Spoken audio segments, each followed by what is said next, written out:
Today we'll start our service right by declaring the promises of the Lord. So sabi nga sa Psalms 118 verse 24, this is the day that the Lord has made and we will rejoice and be glad in it. Amen? So hindi aksidente mga kapatid na nandito tayo ngayon because we choose to have joy, we choose to celebrate the Lord, and Father's Day ngayon, we have to celebrate with our Heavenly Father. So hinihingi ko po ang lahat na tumayo para po sa ating pagsisimula at tawagin natin si Elder Galo na pamunahan tayo sa panalangin. Dakilang araw ang may pinagkaroon ng sa amin. Upang minsan pa, nag-alay kami ng papuri, pagsamba, at pagdakila sa iyong mga pangirihang pangalan. Una sa lahat o Diyos, hinihiling po namin na gawin po kami karapat-dapat sa aming gagawin pananampahan sa araw na ito. Patawarin mo kami, Panginoon, sa lahat ng aming mga nagawang kasalanan, aming mga inisip, sinalita.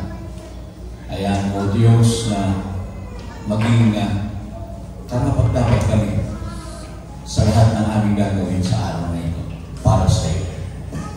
Tinataas po namin sa iyo ang iba namin mga kapatid na ngayon ay wala pa sa lugar na ito. Ingatan mo sila, Ama, patunguin ka. At nawa ay makasama namin sila sa isang malayang pananampahan. Panginoon, tinataas din po namin ang lahat ng iyong gagamitin, ang iyong paglalangis sa bawat isa sa kanila, sa mga awit, sa mga manunutog, lalo higit sa lalaking gagamitin mo upang magdala ng iyong mga banal na salita. Ikaw, Panginoon, ang mataas sa araw na ito. Ang iyong banal na Espiritu ang maramdaman at madaman ng bawat isa. Maasa po kami, Panginoon, sa isang matagumpay na gawain. Sa iyo ang lahat ng papuri, sa iyo ang lahat ng pasasalamat, sa iyo ang lahat ng alwalhatian. Sa pangalan ng aming Panginoong Jesucristo. Everyone say, Amen.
Panginoon, sa bawat isa sa amin, Lord.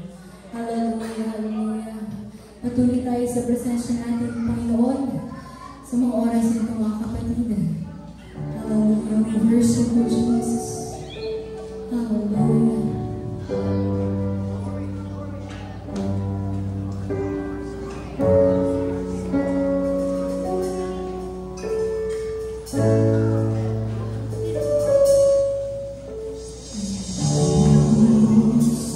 Sa kabutihan mo, ako'y narito.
pribilehiyo ang ibinibigay ng ating Panginoon sa bawat isa.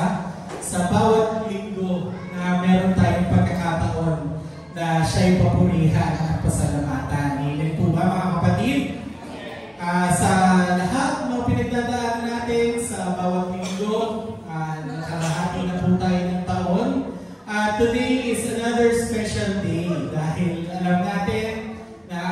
sanlibutan ay nagsiselebrate ng Father's Day na sineselebrate din naman natin bilang paggunita sa lahat ng mga haligi ng tahanan. Amen?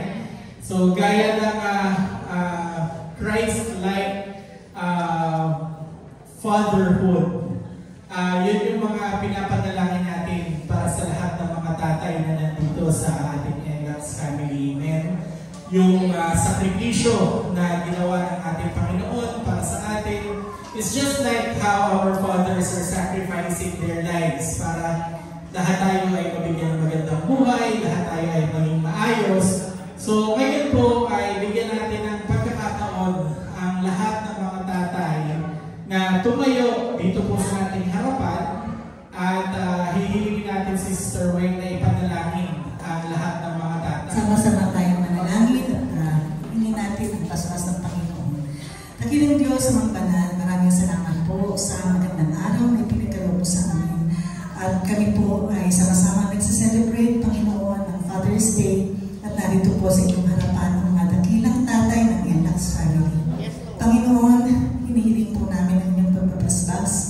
Pagkalooban mo po sila ng malalakas na pangangatawan upang ang kanila po mga tungkulin ay ma-provide, Panginoon, sa kanilang mga families. Dalangin din po namin, Panginoon, na bigyan mo po sila ng katapatan, ng puso para sa kanilang po mga asawa, kanya-kanyang asawa o Diyos. Hallelujah, panatiliin nilang malinis ang marital bed, Panginoon. Hallelujah, layo mo po sila sa mga tukso ng sanlibutan. Gayon din po, Panginoon, dalangin namin na gawin mo po sila huwaran para po sa kanilang mga anak. Sila po ay maging mabuting tagapagturo sa kanilang mga anak o Diyos, lalo higit maisalin nila ang pananampalataya na pinagkaloob sa kanila. Dalangin din po namin, Panginoon, at atibayin mo ang kanilang pananampalataya o Diyos at gamitin mo po sila para po sa kalalaganan pa ng iyong banal na salita at maging kalakasan po sila sa NLAX family at gawin mo po sila na huwaran din po sa kanilang society na kinabibilangan, pati na rin po magkaroon sila ng malaking impact, Panginoon, sa kanilang sphere of influence, Lord. May bahagi nila, Panginoon, ng iyong banal na salita. Manatili silang matibay sa pananampalataya at hanggang sa muling mong pagbabalik mo, Diyos, makasama nila ang kanilang buong pamilya, sila mga hindi pa nakakakilala sa kanilang household, Lord. Hallelujah, gamitin mo po sila para po sila lahat, buong family, Panginoon, ay makasama sa iyo muling pagbabalik. Maraming salamat po, Panginoon, sa pribilehiyo na pinagkaloob mo sa kanila na maranasan nila, Panginoon, ang pribilehiyo na maging tatay. We bless you, Lord, and we give back all the praises in the mighty name of Jesus Christ, our Lord. Amen. Amen. Praise the Lord. Nais lang din po namin ipaalam sa inyo na marami po tayo mga programang nakahilera para sa mga susunod na buwan. So nakalatag na po ang ating mga activities hanggang end of the year. So I hope that everyone gets excited para po dito. So isa po dito yung pinaplano po natin pagbabalik ng discipleship program. So excited po ba mga kapatid? Ayan. So yung discipleship program po ay inihanda ng ating core team. Hindi lang po para sa mga leaders o para sa mga elders, kundi para po ito sa lahat. So abangan niyo po ito. Let's all be excited for that, na patuloy tayong makagawa at makapagpalakasan sa bawat isa. At sa oras ito tayo po muna yumuko at ipanalangin po natin ang ating ginawang pagbibigay. Dakilang Diyos, maraming po salamat muli sa lahat ng mga blessings na patuloy mo pong binubuhos sa bawat isa. Dalangin namin, Panginoon, na Ikaw ang mag-bless sa lahat ng aming mga resources, sa lahat ng aming mga pinagkukunan, O Lord. Ay protektahan mo po ito, O Lord, sa mga mananakmal. At patuloy po namin magamit ito sa ikalalago pa ng iyong mga gawain. At ang lahat ng ito, Panginoon, ay binabalik namin sa iyong dakilang pangalang Jesus. In Jesus' name, Amen and Amen. At hindi na po tayo magpapakatagal. Natawag ko po ang madadalang salita ng Lord, si Brother. Kung buksan natin itong mga Biblia sa Ephesians chapter 1, verses 13 to 14. Nagbabasa po ako gamit ang King James Version.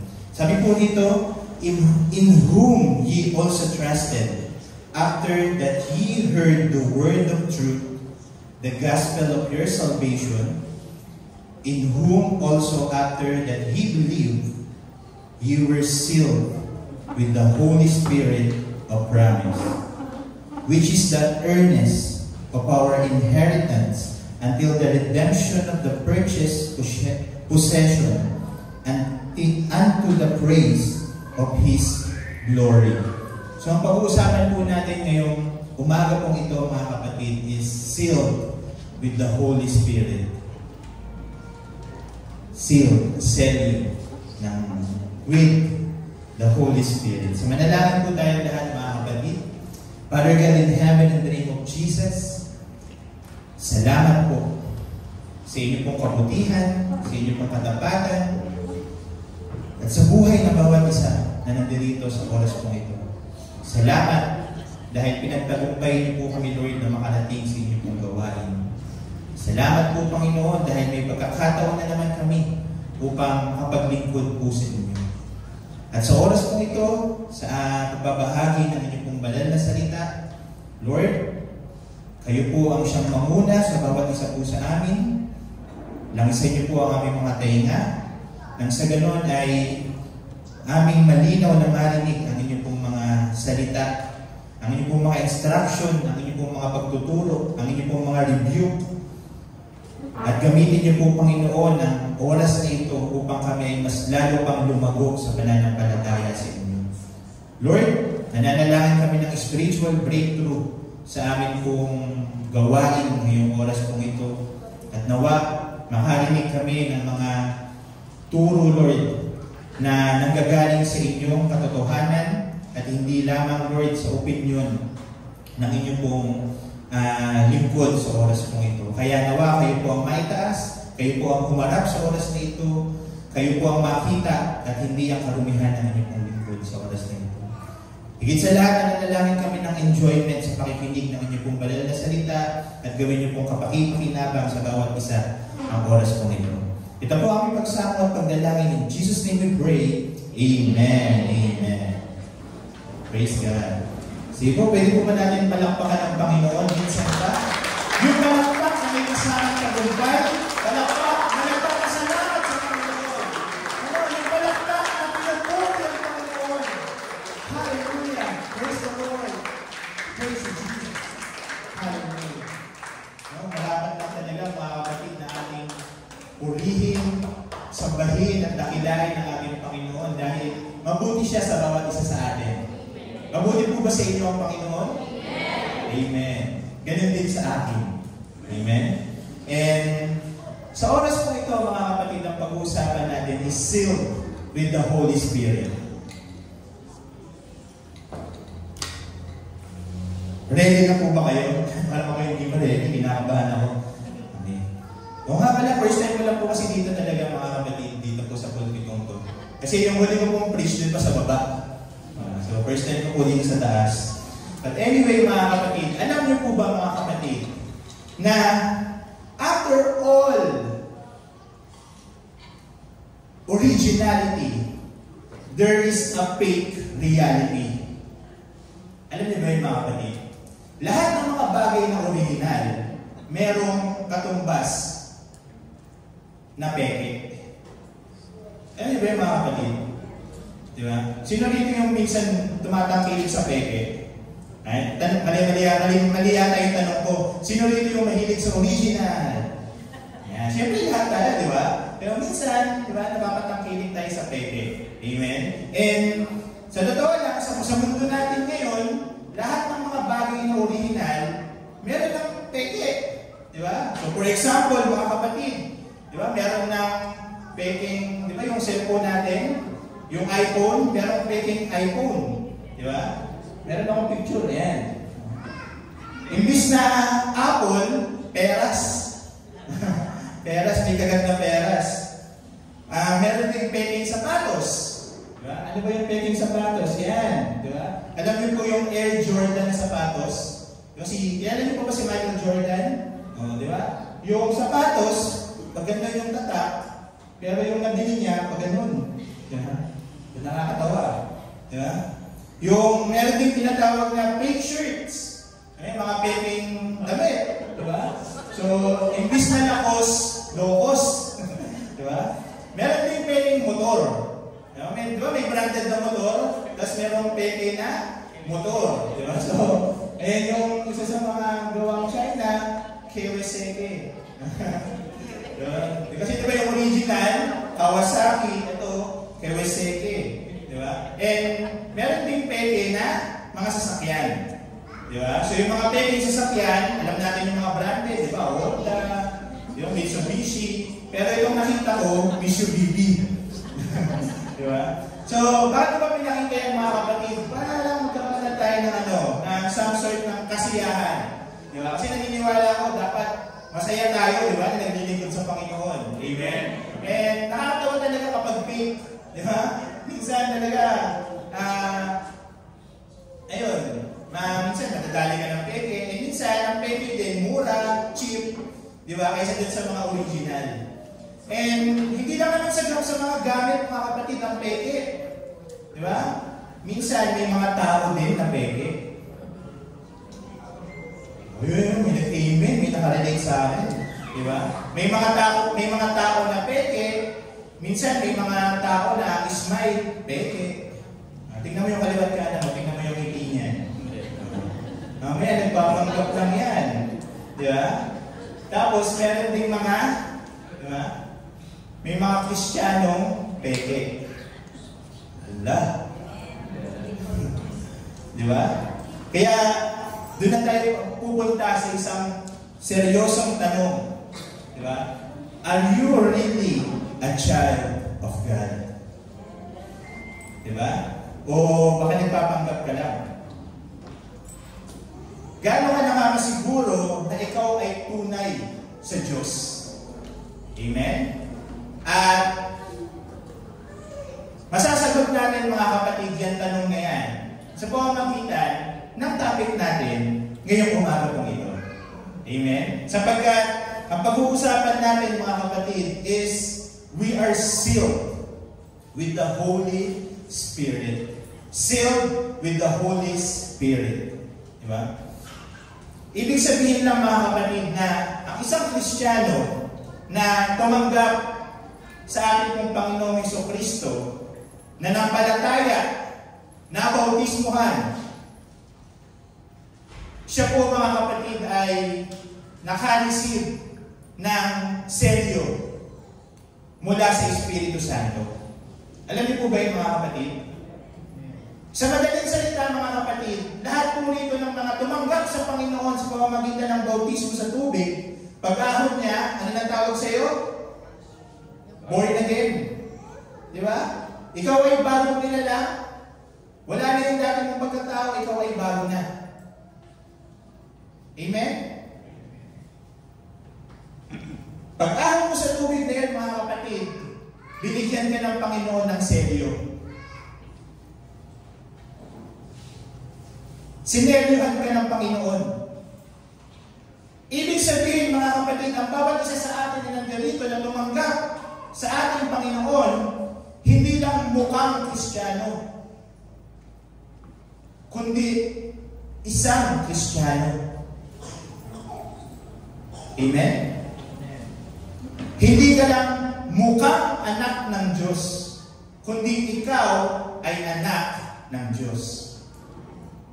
Ayan po ay isang katotohanan mga kapatid na dapat natin maunawaan at maintindihan. Sapagkat nung tayo po ay tumanggap sa ating Panginoon, talagang ikaw ay naging anak ng Panginoon. Whoever believe, He give the right to become son of God. Amen?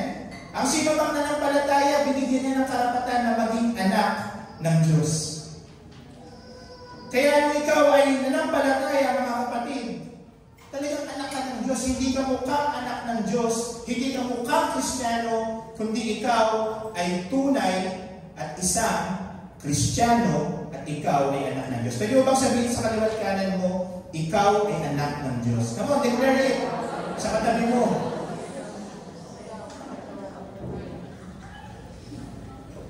Kasi minsan may doubt eh. Di ba? Pagkatapos ng mabautismuhan, what's next? Di ba? Talaga bang ligtas ako? Talaga bang ninyo mga kapatid na salita ng Panginoon na sinampalatayanan nyo.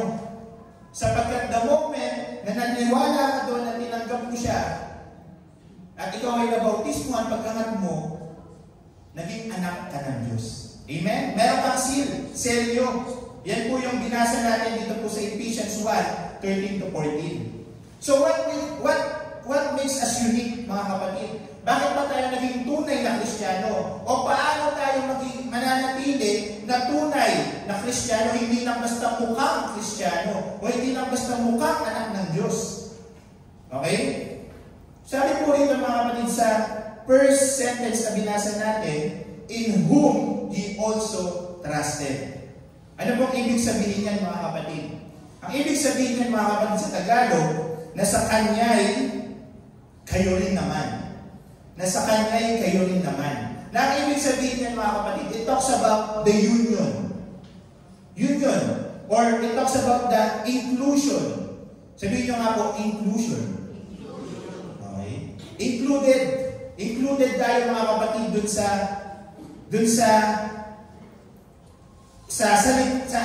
relasyon natin sa ating pong Panginoon.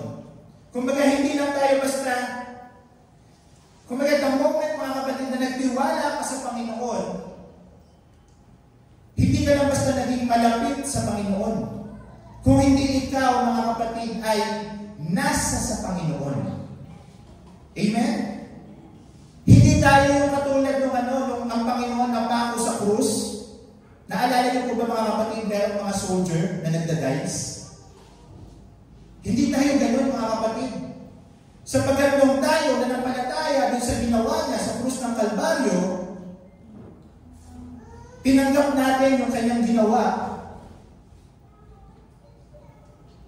Ano nangyari mga kapatid? We become included. Tayo ay nasa sa Diyos. Hindi tayo dito naglalaro sa harapan ng Panginoon. Naglalaro ng dice kagaya ng mga soldier. Alam niyo po yung mga kapatid, yung mga soldier nung si Jesus Christ pinako dun sa krus, merong mga soldier, Roman soldier, na naglalaro ng dice sa harapan niya. Imagine that mga kapatid. Yung Savior, nasa harapan lang nila. Pero they are near to the cross, but far from Savior. Naintindihan ba natin yung mga kapatid? They are so near to the cross, but they are far away from the Savior. Bakit? Kasi hindi nila tinanggap kung ano yung ginawa ng Panginoon para sa kanila. Which is yun yung difference natin mga kapatid. You have been accepted Christ as your Lord and Savior through water baptism ginawa mo, then you become included. Nagkaroon ka ngayon mga kapatid ng relasyon. Malinaw na relasyon sa ating pong Panginoon. Amen? Ang tawag po natin dyan mga kapatid, assurance of salvation. Amen? Kaya sinasabi ko sa inyo ngayon right now mga kapatid, huwag kang magduda. Yung tinanggap mo, huwag mo yung pagdudahan. Ikaw ay anak ng Diyos. Amen? To be honest mga kapatid, meron po akong nasyaran nung sa pagkakaalala ko mga kapatid, tayo ay nasa Faith House pa. Ito po ay aking boss dati. Babae po ito. Si Papa pa nga po yung na-baptize na ito. Binotis mo siya dun sa may Marvin. Kaso ito po mga kapatid ay Sagrado Candado Katoliko. Pero nung nasyaran ko po ng salvation, nag-open yung kanyang mind. Kaso, dahil siguro sa sobrang dami ng naging experience mga kapatid sa kanyang buhay, sobrang dami ng naging kasalanan, meron siya ngayong guilt. Na kung saan yung guilt ngayon mga kapatid, nung siya ay nabautismuhan, hindi niya iniwan. Bagamat siya ay nag-repent, meron siyang ini-reserve. Nagets po ba natin mga kapatid? Kaya, ganito yung nangyari. Sabi ko sa kanya, alam mo ba, na malinis ka na. mula sa iyong mga kasalanan. You are whiter than a snow. Yan sabi ko. Sabi niya, posible mangyari yun. Sabi ko, hindi. Nung nabautismuhan ka, pag-ahon mo sa tubig, malinis ka na sa iyong mga kasalanan. You are white as snow. Sabi ko sa kanya. Sabi niya, hindi. Imposible mangyari yun. Yung sabi niya.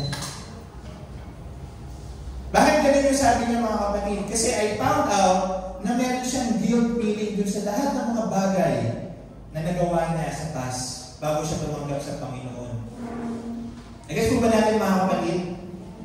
Kaya tayo, mga kapatid, kung tayo po, mga kapatid, ay merong past at nung tumanggap ka sa Panginoon, mga kapatid, kasama yung mga kapatid dun sa binuran ng Panginoon. Manampalataya ako, mga kapatid, na binura yun ng Panginoon. Yung past na yun, mga kapatid. Bakit? Kasi sabi sa salita ng Panginoon, anyone is in Christ, he is a new creation. The old has gone and the new has come. Yun ang sabi ng Panginoon, yun yung paniwalaan mo at yun yung dapat na pinapaniwalaan mo. Amen? Bakit? Kasi nakasalalay doon, mga kapatid, yung atin po pananampalataya. Alright? Ibig sabihin, mga kapatid, nung tumanggap ka sa Panginoon, hindi ka lang dito naging saling pusa. Kasali ka talaga. Napabilang ka sa iglesia, hindi para maging saling pusa. Okay? Ang bawat isa sa atin dito, kasali talaga, mga kapatid. Hindi tayo, mga kapatid, dito yung na-experience nila po ba, mga kapatid, yung meron kayong lakad. Okay? Meron kayong lakad, kasama ka sa lakad, pero hindi ka kasama sa gastos. Na-experience nyo na ba yun? Yung meron kasama ka sa lakad, pero hindi ka kasama sa gastos. Okay? Hindi tayo ganun, mga kapatid. Tayo dito, mga kapatid, lahat tayo, we have bought with a price. Binayaran tayo lahat dito ng ating Panginoong Jesucristo. Kaya kasabi po, mga kapatid, sa 1 Corinthians 6:20, for you have bought with a price. Bawat isa sa atin, binayaran. Okay? Nang ano? Yung pagkamatay ni Jesus dun sa cross ng Kalbaryo. Amen? Kaya yung bagay na yan, mga kapatid, hindi ka lang basta kasama. Ikaw ay kabahagi. You are partakers. Ang bawat isa sa atin. Bawat isa sa atin, mga kapatid, kumbaga parang sa mga business partner, share tayo lahat. We are co-takers, co-partakers, mga kapatid, ni Kristo. Hebrew 3:14, for we are made partakers of Christ if we hold the beginning of our confidence in steadfast unto the end. Bakit ko po ba sinasabi ito sa inyo ngayon, mga kapatid? Simple lang, mga kapatid. Sapagkat yung selyo na nasa sa atin, mga kapatid, nung tayo ay tumanggap sa Panginoon, yan po kasi, mga kapatid, ay kumukupas. Alam niyo po ba yun, mga kapatid? Kumukupas. Habang tumatagal, mga kapatid, ang selyo, mga kapatid, na atin pong natanggap nung tayo po ay tumanggap sa ating Panginoon, yung selyo na yan, mga kapatid, ay unti-unting kumukupas. Okay?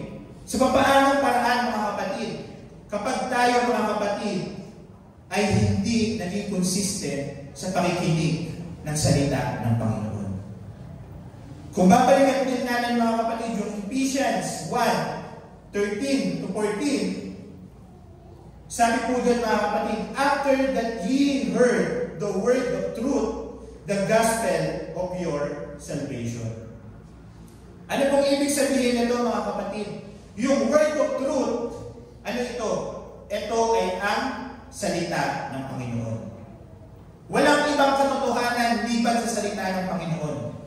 At yung katotohanan na yan, mga kapatid, hindi lang siya basta motivational para sa bawat isa sa atin. Hindi lang siya basta inspirational word, quotational, di ba?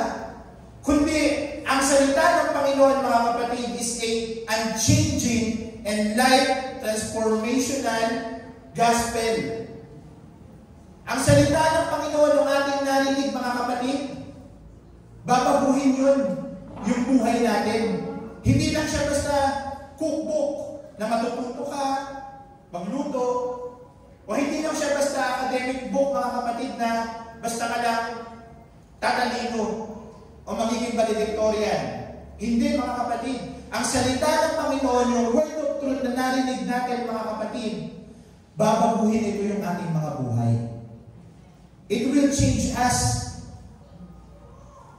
Ngunit, mga kapatid, ito, ang pakikinig natin ng salita ng Panginoon, yung word of truth na yun, mga kapatid, yun ang first step. Hindi first and last. Next natin, mga kapatid, ang pakikinig ng salita ng Panginoon, mga kapatid, is the first step, hindi first and last. Sa madaling salita, mga kapatid, pagkatapos mo na tumanggap sa Panginoon bilang iyong Panginoon at personal na tagapagligtas, porket ikaw ay nabautismuhan na, at pagkatapos nun, ay babalik ka na ulit, bahala ka na ulit sa buhay mo. Hindi. Ang next na kailangan mong gawin, mga kapatid, is makinig ng word of truth. Hanggang saan? Hanggang sa ikaw ay manig nito sa pananampalataya. Makinig ka ng word of truth hanggang sa ikaw ay manampalataya. E paano manampalataya? Kung pagkatapos mo bautismuhan, hindi na nasimba. Kaya yung selyo, unti-unti kumukupas. Hindi naman agad-agad. Kasi ipapalawag ka pa naman ng mga kapatid eh. Ipagpipray ka pa ng mga kapatid. Meron pang tinatawag na works ang Panginoon sa buhay mo. Pagkatapos mong mabautismuhan, di ba, gagawa pa rin ng Panginoon kasi anak ka nga niya eh. Di ba? May plano pa rin talaga ang Panginoon sa iyo. Sinelyuhan ka eh. Nagkis pa natin, mga kapatid. Kaso, kapag talagang matigas talaga yung ulo natin, stubborn tayo, kagaya ng mga Israelita sa Bible study natin, talagang no choice ang Panginoon kahit ayaw niya, makakawalan ka na niya. Nagkis pa natin, mga kapatid. Anong kinalaman niyan sa selyo na pinag-uusapan natin, mga kapatid? Ang kinalaman kasi niyan, mga kapatid, is this: faith comes from hearing. Amen? And sabi doon, mga kapatid, faith comes from hearing and hearing the Word of God. Pansinin niyo, mga kapatid, faith comes from hearing. Ang pananampalataya nagsisimula sa pakikinig at pakikinig ng salita ng Panginoon. So ano pong ibig sabihin ng, mga kapatid? Para tayo ay mas lalo pang manampalataya sa Panginoon, ang kailangan natin ay makinig ng salita ng Panginoon. Makinig ng salita ng Panginoon, yan po yung pinaka-importante. Para tayo, mga kapatid, ay magpatuloy sa pananampalataya natin sa Panginoon. Sapagkat, mga kapatid, bagamat meron kang Bible app, hindi ibig sabihin nun lalago ka sa faith mo kung hindi mo naman ginagamit. Amen? Hindi porket meron kang rice cooker sa bahay mo, mga kapatid, mabubusog ka na. Hindi porket nasa loob ka ng restaurant, mabubusog ka. Nagets mo ba natin, mga kapatid? Hindi porket nasa loob ka ng simbahan, mga kapatid, maliligtas ka. The word of truth, mga kapatid, should be heard continuously. Continuously, mga kapatid. Hanggang sa mapuli yung paniniwala natin, hanggang sa tayo ay may pumuhay natin yung salita ng Panginoon na yun. Amen po ba, mga kapatid? Ngayon, sabi po rito, mga kapatid, okay, pababalikan ulit natin yung Ephesians 1:13-14. Sabi po rito, in whom also after that ye believed, ye were sealed with the Holy Spirit of promise. ang ibig sabihin po ng sealed, mga kapatid, sa Greek word is ispragizo. Na kung saan, yung ispragizo na to, mga kapatid, merong 4 na meaning. Yung una is yung authenticity, pangalawa is ownership, pangatlo is security, yung pang-4 is authority. Okay? So, pag sinabing sealed, 4 yung meaning. Authenticity, ownership, security, and authority. Amen? Kapag ikaw ay bumili ng lupa, okay? Ako, experience ko yan, mga kapatid. Kasi ako po isang ahente ng lupa. Number 1, na hinahanap sa akin ng tao kapag ako ay nagbibenta, o pag ako ay merong inquiry, ang laging unang tinatanong, alam niyo po kung ano? Yes. Title ba yan? Titulado ba yan? Diba? Bakit? Kasi ang title is a sign of authenticity, ownership. Amen po ba, mga kapatid? And ganun din tayo, mga kapatid. Ang selyo na ibinigay sa atin ng Panginoon nung tayo ay tumanggap sa Kanya is a sign, mga kapatid, ng authenticity natin na tayo ay anak ng Diyos. Okay? Yan po, mga kapatid, ay simbolo, mga kapatid, that God owns you. Na ikaw ay pagmamayari ng Panginoon. Amen? 2 Corinthians 1:21-22, sabi rito, ngayon, siya na ang magpapatibay sa amin na kasama niyo kay Kristo at nagpahid sa atin ay ang Diyos na siyang nagtatak naman sa atin at nagbigay ng patotoo ng Espiritu sa ating mga puso. Ang Espiritu, mga kapatid, ang nagpapatunay na tayo ay sa Diyos. So, ibig sabihin, mga kapatid, kung sasagutin natin yung tanong ko sa inyo kanina, ikaw ba ay tunay na Kristiyano o ikaw ay tunay na anak ng Diyos, mapapatunayan natin yan, mga kapatid, sa pamamagitan ng ano? Ng Espiritu. Amen? Sealed with the Holy Spirit. Hindi lang natin dito basta pinag-uusapan, mga kapatid, ng selyo.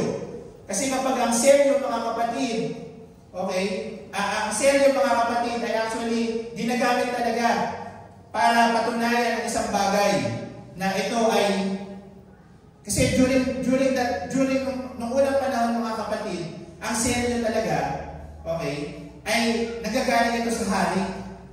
Tapos meron siyang servant. Tapos yung seal, king seal, mga kapatid, yung selyo ng hari, mga kapatid, kapag binigay niya din sa kanyang servant, kahit siya magpunta, papakita lang ngayon. Galing ko sa hari. Inutusan ako ng hari.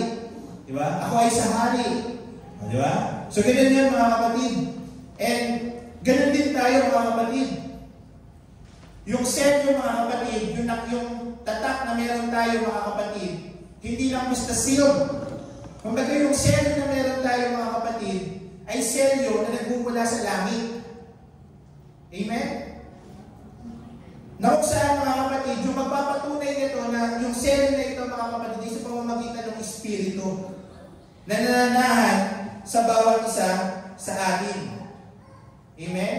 Ngayon, ang Espiritu na ito, mga kapatid, na nananahan sa atin, mga kapatid, mananatili ito sa atin kung tayo rin ay namumuhay sa Espiritu. Kaya bilang mga Kristiyano, mga kapatid, diba sabi ko sa inyo, mga kapatid, yung sealed, kumukupas, pero kung tayo, mga kapatid, ay nananatili na namumuhay sa Espiritu, ito ay nananatili din na sariwa sa bawat isa sa atin. Sapagkat, sabi nito, mga kapatid, sa Romans 8:8, ang nangasa laman ay hindi makalulugod sa Diyos. So sa madaling salita, mga kapatid, kung tayo, mga kapatid, ay mamumuhay ng naaayon, mga kapatid, sa ating mga laman, Ano ba ibig sabihin kapag tayo ay namuhay ng naayon sa ating laman? Tayo ay namumuhay sa disobedience, sa rebellion, against God. Then ibig sabihin, hindi tayo namumuhay sa Espiritu. Amen po ba mga kapatid? So, ang pamumuhay mga kapatid sa laman, ang pamumuhay natin sa laman mga kapatid, hindi makakapag-fulfill mga kapatid ng kalooban ng Diyos. Ang pamumuhay natin sa laman mga kapatid, hindi magbibigay sa atin ng kumpletong relasyon sa Panginoon. Ang pamumuhay natin sa laman mga kapatid ay magiging puro simula lang. Kumbaga parang ang mangyayari mga kapatid, yung ating pananampalataya ay magiging patay-sindi. At sabi nga mga kapatid, dun sa mga sales training na napupuntahan ko, walang kumulong apoy, ay walang kumulong tubig sa patay-sinding apoy. Di ba? Kaya yan po yung isang bagay mga kapatid na dapat natin maunawaan at maintindihan. Na yung selyo na nasa atin mga kapatid, ay nararapat lang mga kapatid na ating ipinamumuhay. Amen? Sabi po rin mga kapatid sa Ephesians 4:30, at huwag ninyong pighatiin ang Espiritu Santo ng Diyos na sa Kanya kayo'y tinatakan hanggang sa kaarawan ng pagkatubos. Ito po yung dahilan kung bakit po nasabi na ang selyo ng Espiritu Santo ay nakupas. Kapag ang Espiritu Santo na nananahan sa atin, mga kapatid, ay napipighati. Sa paanong paraan siya napipighati, mga kapatid? Sa pamamagitan, mga kapatid, na pamumuhay natin sa laman at sa kasalanan. Yung ating sin and unholiness. Yan yung nagpapakupas ng selyo ng Espiritu Santo sa ating mga buhay. Sapagkat kung ating pong i-claim mga kapatid ng selyo mga kapatid ay hindi nakupas, wala tayong pinagkaiba mga kapatid sa once saved, always saved. Nawawala talaga mga kapatid. Lalo na kapag napipighati ang Espiritu ng Diyos. Nananahan sa atin. Pansinin niyo yan mga kapatid. Di ba? Kapag ikaw mga kapatid, isang Sunday, puspus ka, bless ka. Di ba? Pagdating ng Monday, naniniwala ako merong struggle. Sa iba, lalo na kapag sa baguhan, di ba? Yung nagsisimula pa lang siya talaga na kilalanin ng Diyos sa kanyang buhay. Pagdating ng Monday, may struggle. Yung iba, okay pa pagdating ng Monday kasi may over pa ng Sunday. Bumabawi pagdating ng Tuesday, Wednesday. Yan. Ano po ibig sabihin? Nangihina. Di ba? Yung Espiritu nangihina. And minsan mga kapatid, kahit ayaw, di ba? Pero dahil sa tawag ng laman, napipilitan gawin yung nakasanayan. Amen? And ang purpose mga kapatid ng pagsiselyo sa atin ng Panginoon ay para i-empower ang bawat isa sa atin na ma-overcome yung ating mga lumang nakasanayan. Sapagkat ikaw ay bago na. Wala na yung dati ng pagkatao. Ikaw ay bago na. Amen?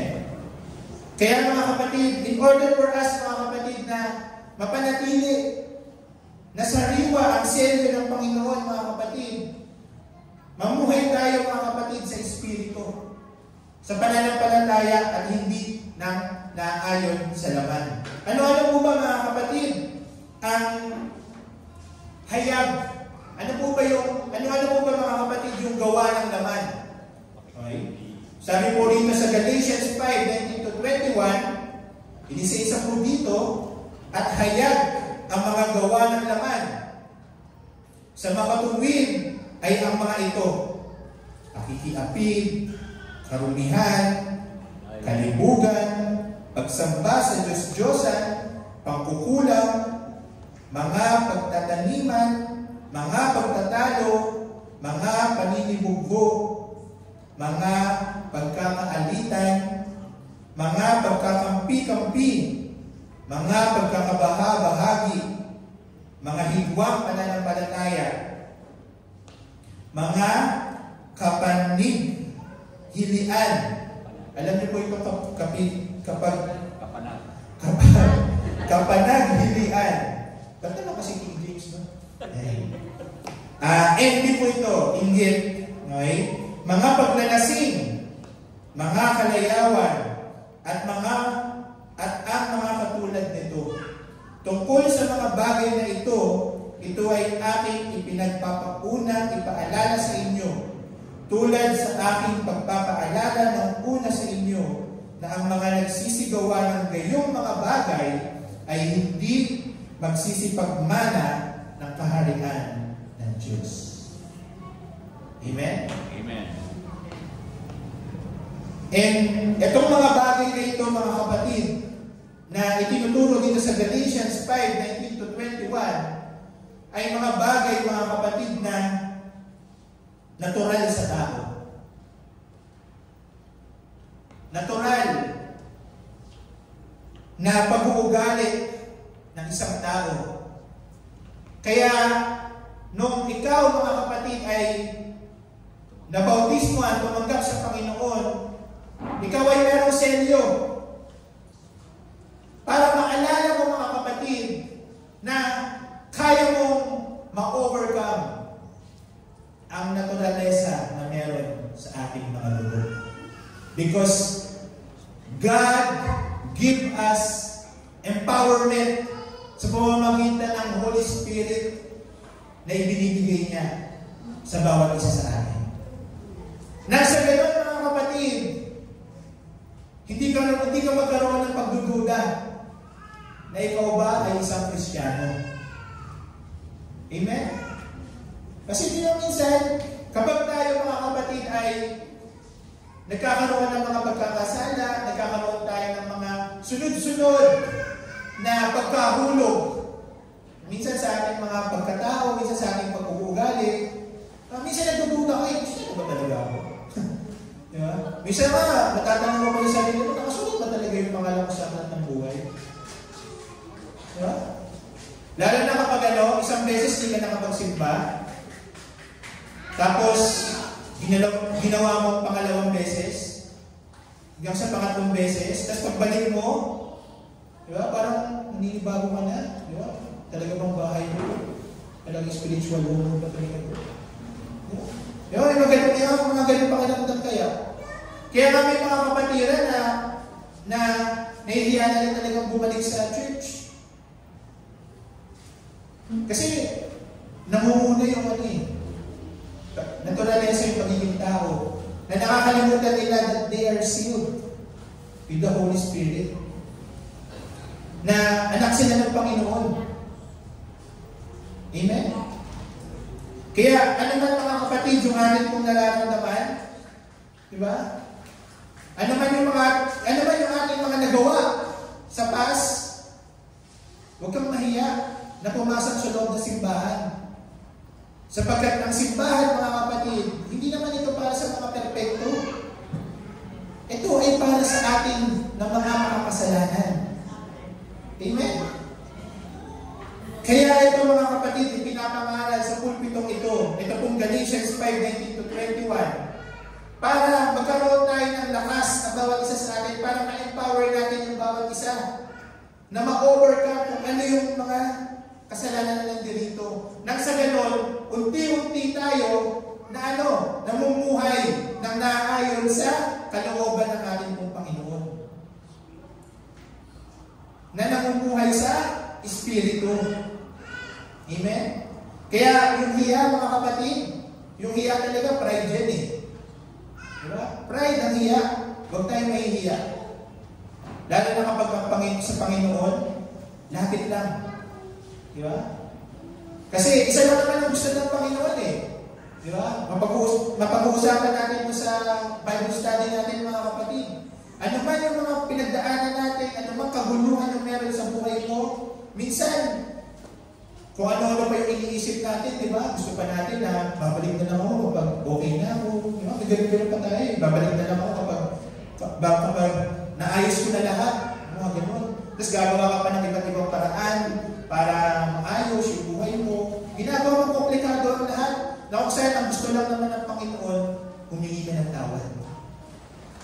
Na kung saan sa paghingi mo ng tawad na yun, tapos ang lahat. Amen. Ang gusto ng Panginoon is what? Ang gusto lang ng Panginoon, ikaw. Diba? Yung lisensya mo.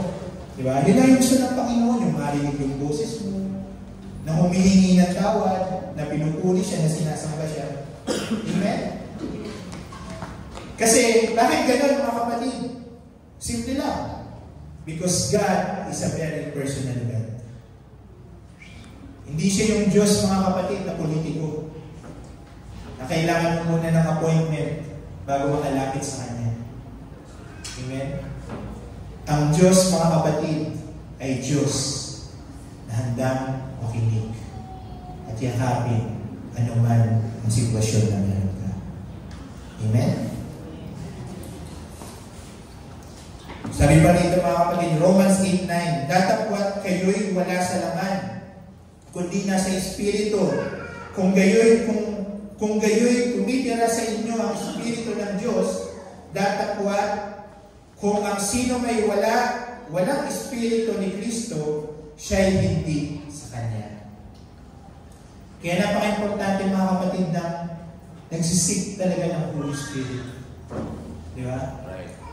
Seek ng Holy Spirit. Huwag niyo papalagpasin ang pagkakataon mga kapatid na kapag kapag pinapahanap sa inyo ang Panginoon, talagang hanapin mo. Di ba? Hanapin mo ang Panginoon. Kasi ang Panginoon, hindi naman natin nahanap yan from Monday to Saturday. Hindi natin nahanap ang Panginoon sa mga trabaho kasi busy tayo dun. Di ba? Nahanap natin ang Panginoon kapag linggo. Dito sa simbahan ito. Amen? Sino rito yung mga napuskus na ng Espiritu Santo? Di ba? Yung mga hindi pa, taas ang kamay. Di ba? Wow, lahat. Praise the Lord. Kailan yung huling beses? Di ba? Baka mamaya, napuskus na ako, pero way back. Way back. Kasi alam niyo po ba mga kapatid, importante din ito. Kasi di ba yung Galatians 5:19, kasalanan ang pinag-uusapan? Kapag tayo nasanay sa kasalanan, alam niyo po kung ano mangyayari? Magkakaroon ng kalyo yung puso. Right. Alam niyo po ba yung mga kapatid? Kalyo. Alam niyo po yung kalyo mga kapatid? Naalala ko mga kapatid, nung ako po ay bata pa, magaling ako mag-basketball. Alam niyo po si Michael Jordan, ako nagturo doon. Kapag nagka-basketball ako dati, nakapaka. Dati, kung nagka-basketball ako, takbo ko ng takbo. Yung una, talagang nasira yung kalyo ko. Sakit. Pero nung inulit ko nung kinabukasan, sumunod, hindi na ako nasasaktan. Kasi may kalyo na yung pa ako. Naalala ko mga kapatid, nung nagsisimula pa lang ako mag-base, kagaya ni Sean. Nag-bless ko kay Sean mga kapatid. Diba? Singer na ngayon, bayis na natin. Diba? Nakaka-bless, diba? Pero nung ako po ay nagsisimula mga kapatid, talagang yung mga daliri ko, dumudugo. Lalo na, naalala ko pa dati mga kapatid, baguhan pa lang ako nun, tapos altar call. Tapos ang musical director namin ng dati, kilala nyo yun si Kuya Don. Kapag yun, narinig nyo na may mali ka, gagano'n agad. Gagano'n agad yun. Kaya kapag pipilitin mo na maging okay lahat, kahit na may kalyo na ito. Nung nagsisimula ako, hanggang sa dumudugo na siya, ano na siya. Nung tumagal, may kalyo na. Hindi na ako nasasaktan. Kasi po ba mga kapatid, gano'n din sa kasalanan. Kapag nasanay tayo sa kasalanan, magkakaroon ng kalyo yung puso natin na hindi mo na mararamdaman yung Espiritu. Nakakatakot yun. Di ba? Kaya napaka-importante nito mga kapatid. Kasi yung authenticity natin mga kapatid bilang mga Kristiyano, nasa pagsisik talaga eh. Diba? Mararamdaman mo talaga na authentic yung pagiging Kristiyano mo kapag naramdaman mo ang Panginoon eh. Kapag napinuspus ka niya, diba? Iba talaga yun. Kaya, huwag ka lang basta, kapag pinapasik tayo ng Holy Spirit, huwag ka lang basta tumayo. Huwag ka lang basta kumanta. Huwag ka maghintay ng kanta. Sa totoo lang, hindi kailangan ng kanta. Music nga lang, okay na. Diba? Minsan pa nga, nasisira yung pagko-concentrate mo, yung paghahanap mo sa Espiritu ng Panginoon kasi hindi mo alam yung kanta, di ba? Di ba? Pero minsan hindi kailangan yung lahat ng yun. Ang kailangan lang, ikaw na nakatayo sa harapan ng Panginoon. Di ba? At kinakausap mo siya na parang iyong ama at ikaw na kanyang anak. Amen? Kasi minsan kailangan natin i-search yung puso natin eh. Kasi baka hindi natin namamalayan, sa sobrang dami natin ginagawa sa mundong ito, ang daming distraction, di ba? Baka nagugulat tayo. Bakit kaya parang hindi ko nararamdaman ng Panginoon? Kasi baka puro kalyo na pala. O, di ba? Kaya napaka-importante mga kapatid na tayo ay sumusunod sa Panginoon. 1 John 2:6, ang nagsasabing siya'y nananahan sa Kanya ay nararapat din namang lumalakad na gaya ng inilakad niya. Ano pong ibig sabihin ng mga kapatid? We should imitate Christ because we are God's children. Ephesians 5:1. Be ye therefore followers of God as dear children. Dahil tayo ay mga anak ng Diyos, sundin natin siya. Sundin natin yung lakad niya. And sa totoo lang, mga kapatid, sa panahon natin ngayon, ito yung ginanakaw sa atin ng diablo, yung pagsunod. Amen. Alam niyo kung bakit, mga kapatid? Sa panahon natin ngayon, mga kapatid, kung sino-sino na yung pinapalo natin. Diba? Kung sino-sino yung pinapalo natin, minsan, siya, diba? Stress reliever ko to, si Vice Ganda. Diba? Pero hindi mo alam yung mga tinuturo sa hindi Vice Ganda.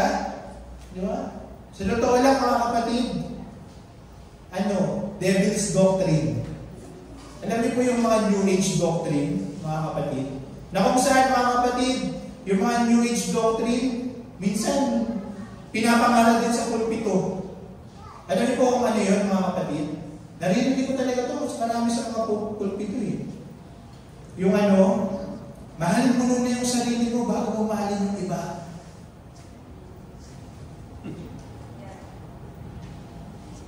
Ang ganda pakinggan, di ba? Diba, last time yung po yung preaching ni Brother Dindong sa atin. Di ba? Pero alam niyo po ba mga kapatid, yung turo na yun mga kapatid is a devil's doctrine. Bakit? Kasi it's all about self. Pagiging self-centered, hindi naman yun yung tinuturo ng Panginoon eh. Ang sabi ng Panginoon, love the Lord your God with all your heart, with all your mind, with all your strength. Di ba? Tapos doon lang susunod eh. Di ba? Love your neighbor, you should love yourself. So ibig sabihin, mahalin mo na yung Diyos bago mo mahalin yung iba. Hindi yung sarili. Amen? Si Lord muna. Kaso, hindi mo alam yun. Kasi pinapalo mo kung sino-sino sa social media. Nakalimutan mong i-follow si Lord.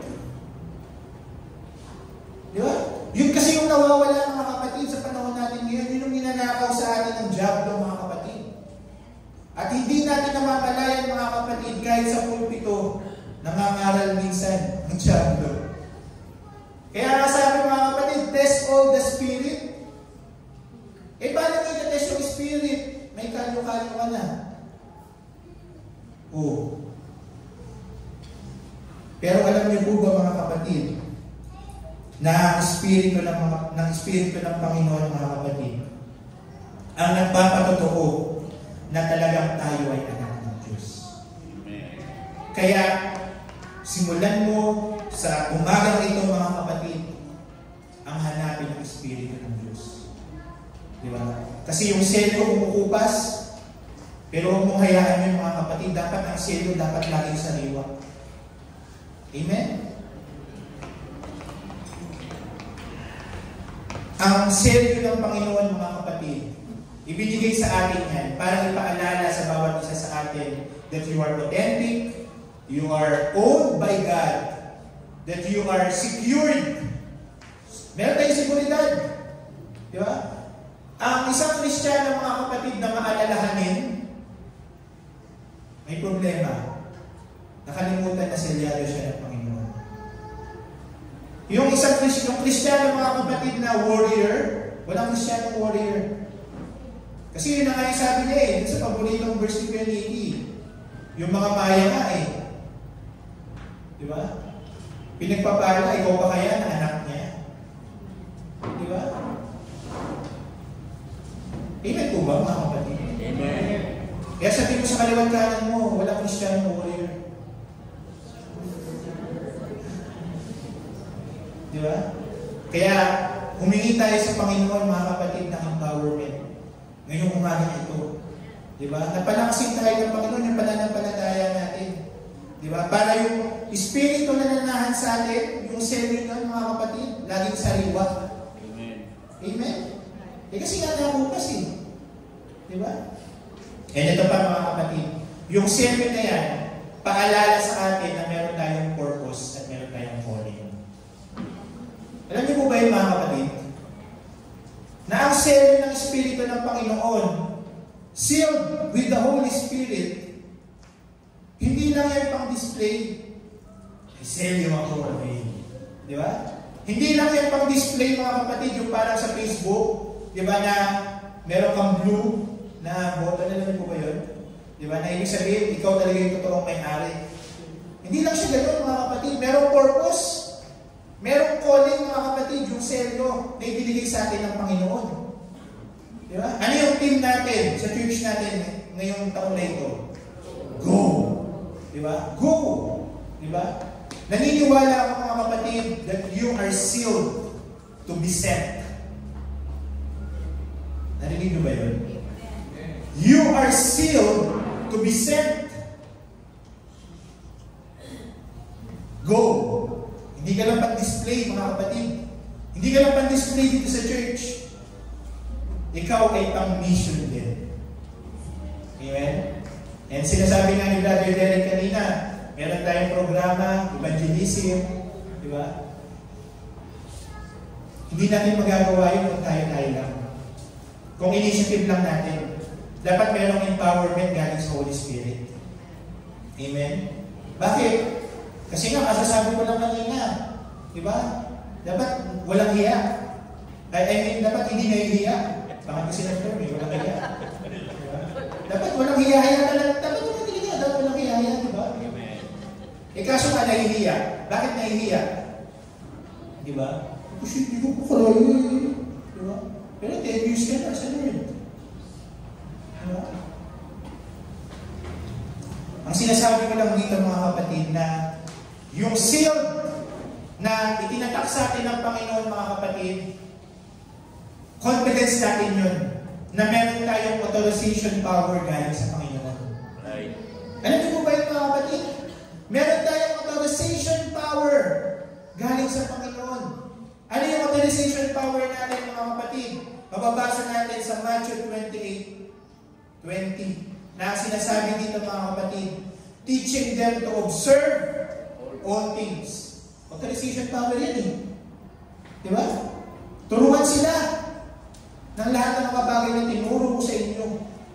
Authorization power yan. Di ba? Kaso minsan hindi natin nagagawa. Di ba? Minsan hindi natin ginagawa kasi natatakot tayo. Baka magkamali ako. Di ba? Minsan hindi natin nagagawa kasi what? Di ba? May mga doubt tayo. Pero ito na nga sinasabi sa atin ng Panginoon mga kapatid, meron kang authority. Meron kang authority. May authorization power ka na mag-represent sa Panginoon sa kanyang kingdom. Amen? Ano pa? Luke 10:19. Sabi rito, behold, I I give unto you power. Diba? To tread on serpents and scorpions and over all the power of the enemy. And nothing shall by any means hurt you. Amen? I have given you authority to trample all snakes and scorpions and to overcome all the powers of the enemy. Diba? Pero hanggang ngayon mga kapatid, ang tagal Kristyano ka na, pero naniniwala ka pa rin sa mga pamahiin. Diba? Huwag kang magwawalis, paggabi, mga lumabas yung swerte. Diba? Kristyano ka na, pero diba? Namumuhay ka pa rin sa dati. Amen? Kristyano ka na, pero matatakutin ka pa din. Pero sinasabi dito, meron kang authorization power. Galing sa Panginoon. Ano yung authorization power natin, mga kapatid? Acts 4:12. Di ba? Ano yung sabi doon sa Acts 4:12? Sa kanyang pangalan, di ba? Binigyan niya tayo. Sa kanyang pangalan, there is no salvation unto heaven, given unto heaven, but the name of Jesus. Di ba? Walang ibang pangalan. Di ba? Kaya kapag natatakot ka, di ba? In the name of Jesus. In the name of Jesus. Nag-warning ka in the name of Jesus Christ. Di ba? Kasi there is power talaga mga kapatid. May kapangyarihan talaga. Naalala ko mga kapatid, yung mga testimony na narinig ko dun sa dating church ng nanay ko eh. May testimony dun mga kapatid. Yung babae, siya lang mag-isa nakatira dun sa bahay nila. Maganda siya. Dalaga. Tapos, naliligo siya. Habang naliligo siya, pinasok siya ng dalawang lalaki. Habang naliligo siya. Balak siyang raping.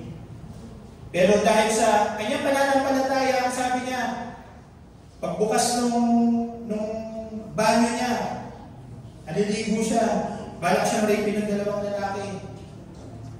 Nung susugurin na siya, ang sabi niya na may pananampalataya, na may conviction, sa pangalan ni Jesus, manigas ka! Hindi nakagalaw yung mga lalaki. Nakatakbo siya. Sinarado niya yung pinto ng bahay niya. Nagtawag siya ng pulis. Nakulong yung mga lalaki. Di ba? Bakit? Kasi nung sinabi niya sa pangalan ni Jesus, manigas ka, nanigas yung mga lalaki, hindi nakagalaw. Hanggang sa siya ay makatakas. Di ba? Bakit ganoon? Kasi may kapangyarihan ang pangalan ng Panginoon. Di ba? Na kung saan mangyayari yun mga kapatid, kapag pinupuli-maximize natin yung authority na ibinigay sa atin ng Panginoon. Kasi you are sealed with the Holy Spirit. Amen? Sige po, huwag po tayo mahiya, malapakan natin ng Panginoon. Naalala ko po mga kapatid, yung talagang nakita ko talaga mga kapatid, bata pa kasi ako din mga kapatid, kaya siguro ganito din talaga yung naging pananampalataya ko kasi nakita ko ng dalawang matay at saka naaalala ko pa talaga na kung saan meron talaga ako nakita nung pinasok sa church, bulag talaga bulag, pero nakakita meron talaga ako nakita mga kapatid, hindi talaga nakakakita, bulag talaga As in talagang lumabas siya dun sa pintuan ng kotse, ipinasok, tapos dinala dun kay pastor. In the name of Jesus Christ, sa pangalan ni Jesus, makakakita ka ng liwanag, makakita ka ng imahe. Sa pangalan ni Jesus, makakakita ka. Sabi ng Buddha, ang daming tao.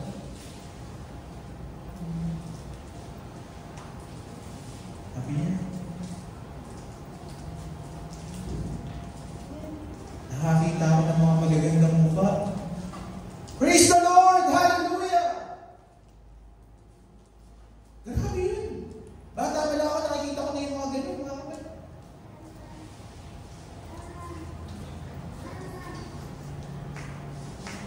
Kasi mga kapatid, kapatid, may kapangyarihan sa mga Kristiyano na nananampalataya. Amen? May kapangyarihan. Naalala ko pa mga kapatid, meron pang isang testimony mga kapatid eh. Babae din. Babae. Yung lugar nila, kasi diba, siguro ng mga unang panahon pa, yung mga panahon siguro nila, Pastor Galo, medyo magulo daw eh. Diba? Yung mga lalaki, diba? Yung babae, galing sa gawain. Uuwi. Pero yung dadaanan niya, ang daming mga, yung pwedeng malakit sa kanya. Pero, 5 years na siya nagsisimba. Every time na dumadaan siya, okay naman siya. For 5 years. Hanggang sa isang araw, yung babae na yun, meron nakakwentuhan na taga doon sa kanila.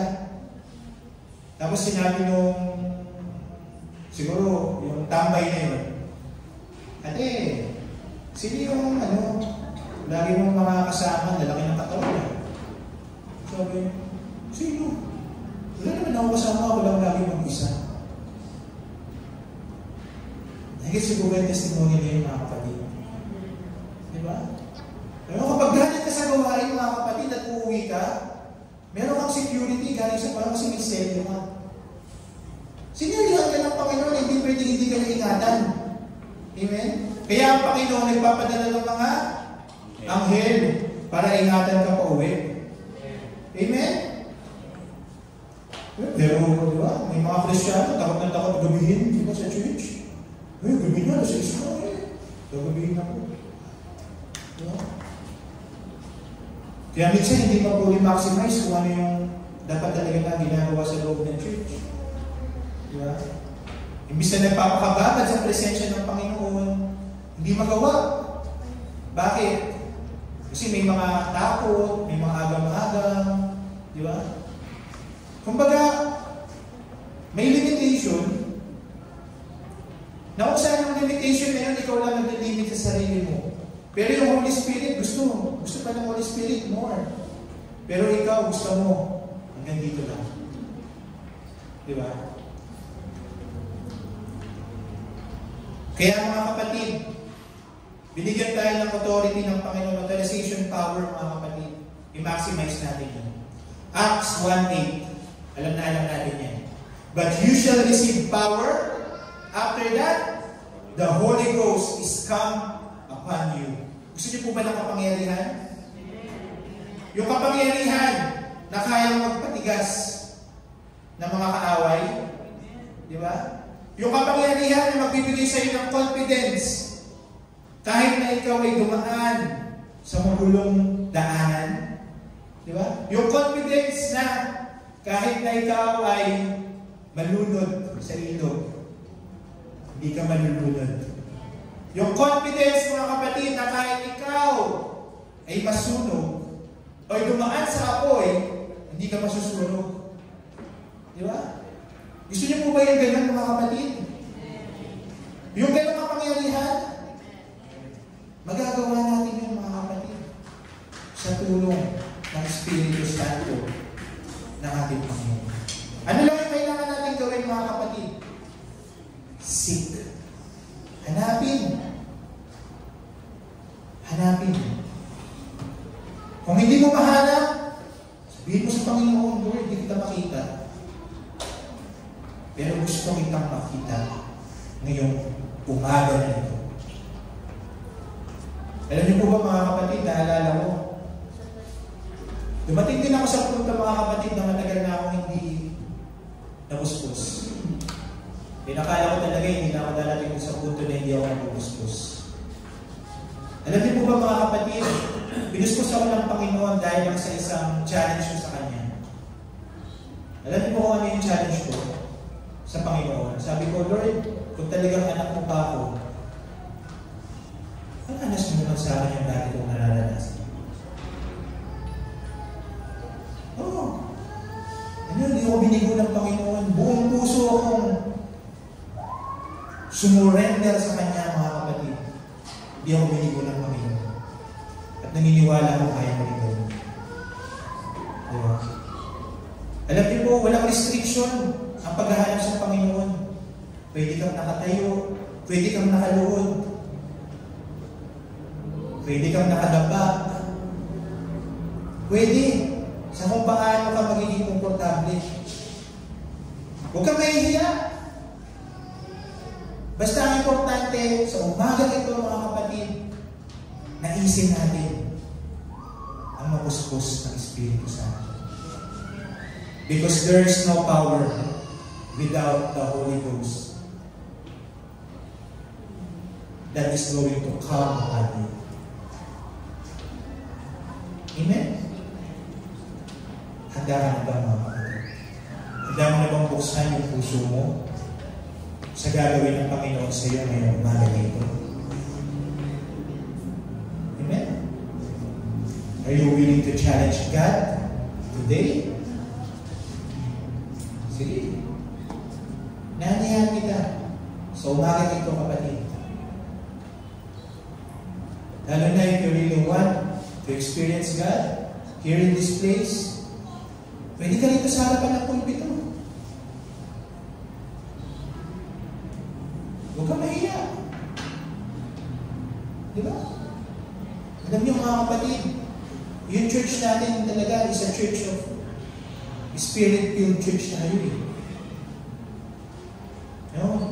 Dahil sa pandemic, siguro dahil sa mga nangyari sa atin, natagal natin yung social distancing, wala, parang nalimitahan tayo eh. Di ba? Eh sa totoo lang, wala naman naglilimit sa atin, mga kapatid. Wala. Nalilimitahan ba tayo ng oras? Kumuko pa ba tayo? Di ba? Siguro nalilimitahan tayo ng gutom natin, baka gutom na kayo rin. No? Di ba? Pero, pagpapalit niyo po ba yung gutom sa presensya ng Panginoon? Ngayong umaga nito. Amen? Sige po, ngayong umaga na ito, mga kapatid, inaanyahan ko ang bawat isa. Dalhin natin ang ating mga sarili sa presensya ng Panginoon.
Espiritu na ito na nananahan sa amin.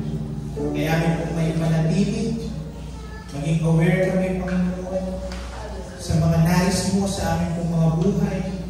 Nang sa ganoon, Lord, ay manatili ito sa amin, Lord. Hindi mawala. Hindi kumupas, Panginoon. Lord,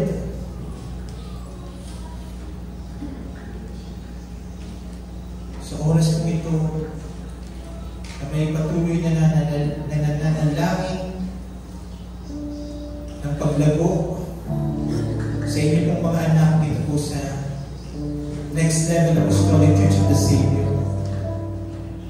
Kami po ay nananalangin, Lord, ng patuloy na growth, hindi lamang po sa aming numbers, pag po sa aming pong mga spiritual life, Panginoon.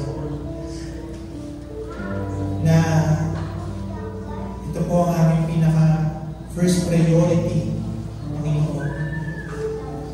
That's why we are asking right now in the name of Jesus Christ. Nabigyan niyo po kami, Lord, ng enough faith to overcome ourselves. Enough faith, Lord, to overcome kung ano man yung pressure na meron sa labas, outside of this church, Lord. Help us, Lord, to overcome ano man, Lord, yung mga gawa, isatanas sa aming mga buhay. Help us, Lord, to overcome yung mga test niyo po sa amin, Lord. Give us courage, give us faith, Lord. And nawa patuloy namin maalala, Panginoon, that we have a purpose and that we have a calling, Lord. That we are not just here to attend, but we are here to serve. Because we are a church that serves. Father, in the name of Jesus, empower your people here in this place, Lord. Empower us, Lord, to boldly share the gospel, to boldly share the truth sa aming mga kakilala, sa aming mga kaibigan, sa aming mga katrabaho, sa aming mga classmates, sa aming mga kapitbahay. Lord, help us. Help us. Empower us, Lord. Empower us, Lord. Lord, in the name of Jesus, in the name of Jesus, I am praying for each and every one here na pagpalain niyo po ang bawat isa sa amin. Ano man yung mga problema na kinaharap namin, Lord, bigyan niyo kami ng solusyon. Kung meron po nangangailangan right now ng financial needs, Lord, I know that you can provide, Lord. I know that you can do miracle, Panginoon, sa simbahan ito. We are praying for signs, wonders, and miracle, Panginoon. Sa loob ng simbahan ito, Panginoon.